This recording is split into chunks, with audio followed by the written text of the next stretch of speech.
दहेज प्रथा क्या है? आज हम दहेज प्रथा के बारे में चर्चा करेंगे कि दहेज प्रथा क्या है, समाज पर इसके क्या दुष्परिणाम हैं। तो यहाँ से ये इससे भी बन जाएगा और यहाँ एक क्वेश्चन भी है। तो दहेज प्रथा क्या है, समाज पर इसके दुष्परिणामों का वर्णन कीजिए। भारत में दहेज प्रथा के कारण और परिणाम की व्याख्या कीजिए। भारत में दहेज प्रथा के कारण उसके परिणाम की व्याख्या कीजिए। दहेज प्रथा क्या है, समाज पर इसके कुप्रभाव की चर्चा कीजिए। दहेज प्रथा एक अभिशाप है, इसकी व्याख्या कीजिए। भारत में दहेज व्यवस्था के दोषों की विवेचना कीजिए। दहेज प्रथा का भारतीय समाज पर प्रभाव का वर्णन कीजिए। इतने जो प्रश्न हैं इनके सबके आंसर एक ही हैं। तो आइए देखते हैं दहेज प्रथा के बारे में। तो सामान्य भाषा में सामान्यतया दहेज वह धन अथवा उपहार होता है। सामान्यतया दहेज वह धन अथवा उपहार होता है।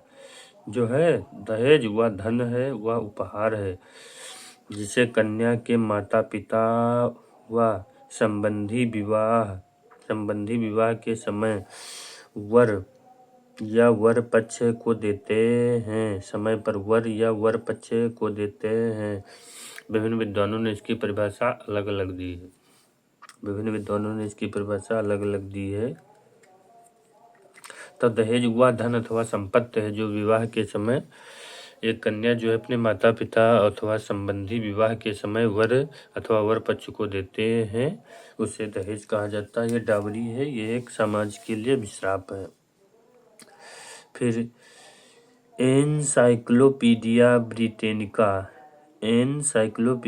ब्रिटेनिका ने देखो इस प्रकार से डावरी की परिभाषा दी है। डावरी दहेज की परिभाषा दी है कि दहेज वह संपत्ति है जो एक स्त्री विवाह के समय अपने साथ लाती है अथवा उसे दी जाती है।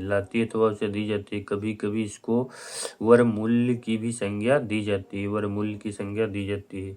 तो दहेज वह धन अथवा संपत्ति है जो एक स्त्री विवाह के समय अपने साथ लाती है अथवा दी जाती है। कभी कभी इसे वर मूल्य की संज्ञा भी दी जाती है। यह कथन किसका है? एनसाइक्लोपीडिया ब्रिटेनिका का कथन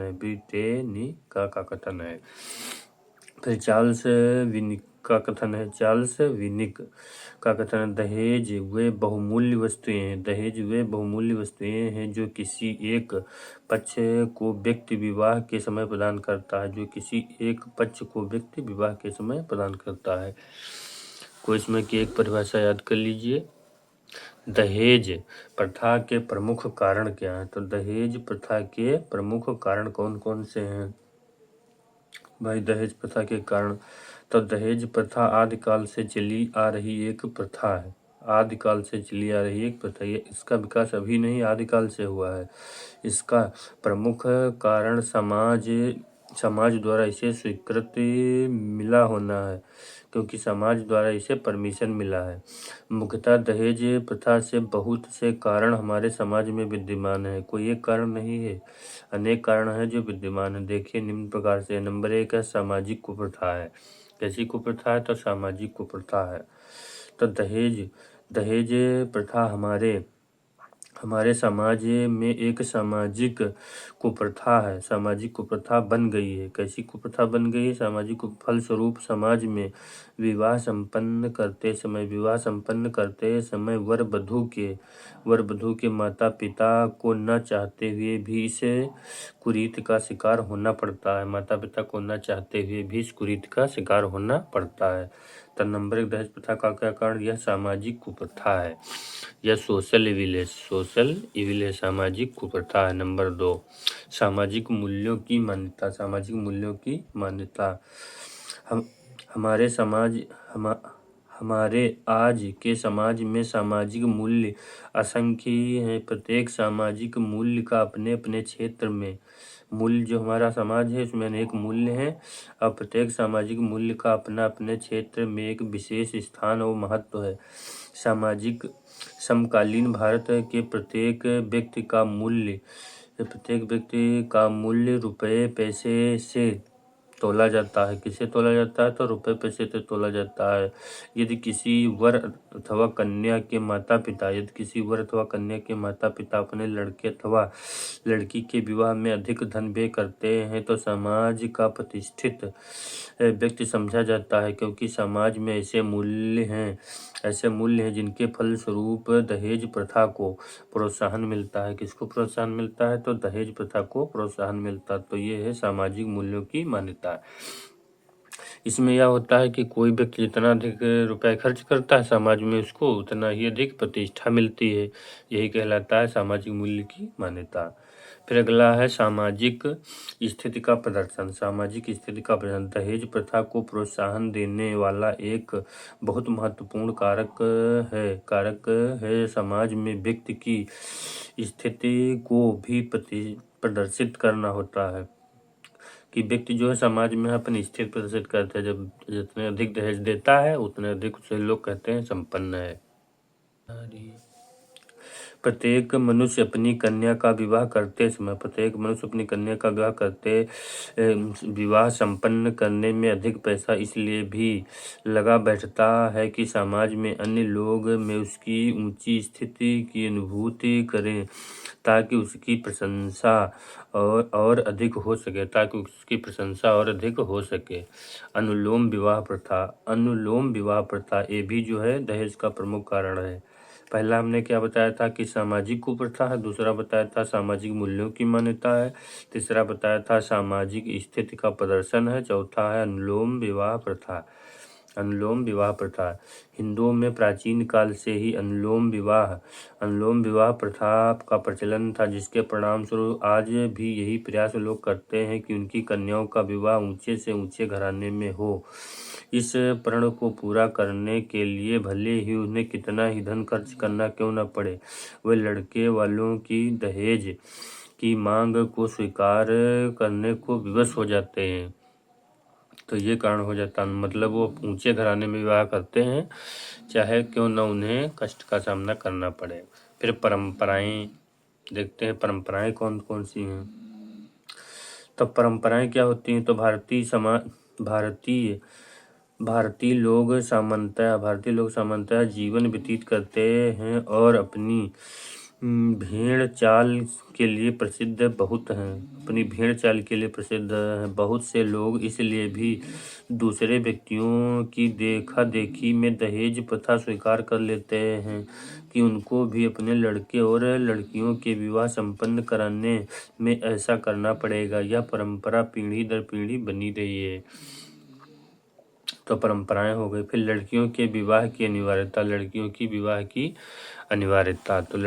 विवाह की अनिवार्यता, तो कभी कभी हिंदू समाज में लड़कियों के विवाह की अनिवार्यता भी दहेज लेने और देने के लिए माता पिता को प्रोत्साहन देती है। इतना ही नहीं, कभी कभी तो माँ बाप को अपनी लड़की की कुशलता के कारण भी दहेज का लेन देन करना पड़ता है, जो कि इस प्रथा को कुशलता के कारण दहेज लेना देना पड़ता है। इसी प्रथा को बढ़ाने में माँ बाप को प्रोत्साहन और बाध्य करता है। उपयुक्त कारणों के फलस्वरूप दहेज प्रथा को भारतीय समाज में प्रोत्साहन मिल रहा है। क्या मिल रहा है? प्रोत्साहन मिल रहा है। आज भी कई कारणों से दहेज प्रथा भारतीय समाज में एक कलंक के रूप में विद्यमान है। कौन? दहेज प्रथा। फिर देखते हैं दहेज प्रथा के परिणाम। दहेज प्रथा से कौन परिणाम है, क्या कारण, क्या रिजल्ट निकला है। तो दहेज प्रथा भारतीय समाज में एक कलंक है, एक कर्ज है, एक अभिशाप है, एक कलंक है। आज भी इतनी गंभीर समस्या है कि आए दिन समाचार पत्र में दहेज पीड़ित महिलाओं के विषय में कोई न कोई समाचार देखा जा सकता है। इसके प्रमुख दोष इस प्रकार से हैं। देखिए कौन कौन से परिणाम निकले हैं। तो आत्महत्या सुसाइड नंबर 1 है। सुसाइड, आत्महत्या।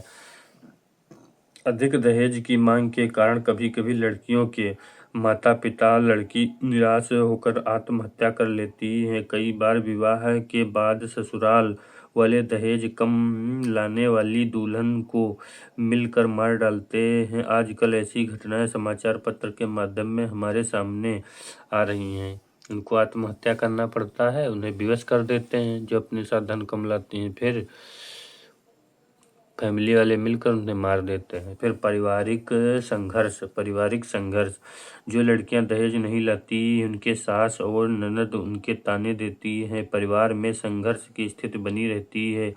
आए दिन समाचार पत्र में प्रकाशित होता रहता है दहेज न लाने के कारण, कम दहेज लाने के कारण वधू पर वर वधू द्वारा क्या क्या अत्याचार किए जाते हैं। यदि अनजाने में दहेज लोभी परिवार में कोई बहू फंस जाती है तो जीवन नरक के समान उसका हो जाता है। निम्न जीवन स्तर। निम्न दहेज देने का प्रबंध लड़की के माता पिता और उसके जन्म से ही करने लगते हैं, इसलिए परिवार का जीवन स्तर निम्न बना रहता है, क्योंकि आय का अधिकांश भाग लड़कियों के विवाह के लिए ही एकत्र करते रहते हैं। कन्याओं का विवाह करना, कन्याओं का अविवाहित रहना। बहुत ही माता पिता अपनी कन्याओं का विवाह दहेज न जुटा पाने के कारण नहीं कर पाते हैं। ऐसी दशा में बहुत सी कन्याएं जीवन भर अविवाहित रह जाती हैं। आजकल भारतीय समाज में अविवाहित नारियों की संख्या निरंतर बढ़ती जा रही है। बहुत सी ऐसी कन्याएं जिनका दहेज के कारण आज भी विवाह नहीं हो पा रहा है और वो बूढ़ी हो गई हैं। बेमेल विवाह ये भी जो है एक कर्ज है। तो दहेज प्रथा के कारण निर्धन माता पिता जो दहेज देने में असमर्थ हैं, अपनी सुंदर कन्याओं का कुरूप या विधुर वयोवृद्ध व्यक्ति के साथ विवाह कर देते हैं। ऐसे माता पिता हैं, एक सुंदर कन्या होती है, उसका विवाह किसी बुढ़ा के साथ कर देते हैं, कोई कुरूप व्यक्ति उसके साथ कर देते हैं क्योंकि उसके पास धन होता है। इस प्रकार के विवाह में कन्या तथा वर की आयु में सुंदरता में भी अंतर होता है और कन्या को जीवन भर निराश रहना पड़ता है। फिर वैवाहिक संघर्ष हैं। तो वैवाहिक संघर्ष में कौन होता है? दहेज न लाने वाली कन्याओं के साथ संघर्ष बना रहता है। कभी कभी दहेज का अभाव विवाह को तोड़ देता है। कभी कभी विवाह में संघर्ष बना रहता है और जो दहेज नहीं लगता है तो विवाह विच्छेद हो जाता है। बारात तक को निराश होकर वापस लाना पड़ता है। यदि वर पक्ष दहेज का लोभी हो तो परिवार के पश्चात वधू का वैवाहिक जीवन एक नरक बन जाता है। अगला है अनैतिकता। दहेज प्रथा के कारण या परिणाम या दुष्परिणाम है अनैतिकता। दहेज को जुटाने के लिए कन्या के माता पिता को अनैतिक साधनों से भी धन जुटाना पड़ता है। कभी कभी कन्या को भी नौकरी या अनैतिक कार्य करने के लिए बाध्य होना पड़ता है। अनैतिक कार्य मतलब जो कार्य नहीं करने चाहिए, तो धन को कमाने के लिए वो ऐसे कार्य करते हैं जो समाज के लिए यूजफुल नहीं है। और कन्या भी कभी कभी नौकरी करती है जिससे कि समाज में अनैतिकता फैल जाती है। अनैतिक कार्य करती है पैसे कमाने के लिए। फिर दुखी वैवाहिक जीवन।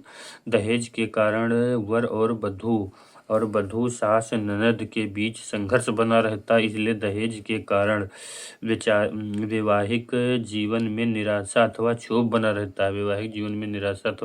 रहता है। शारीरिक और मानसिक बीमारियां।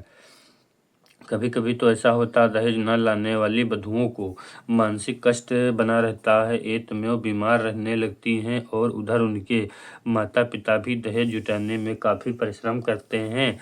इनके से स्वास्थ्य जो है खराब हो जाता है, फिर मानसिक टेंशन हो जाती है।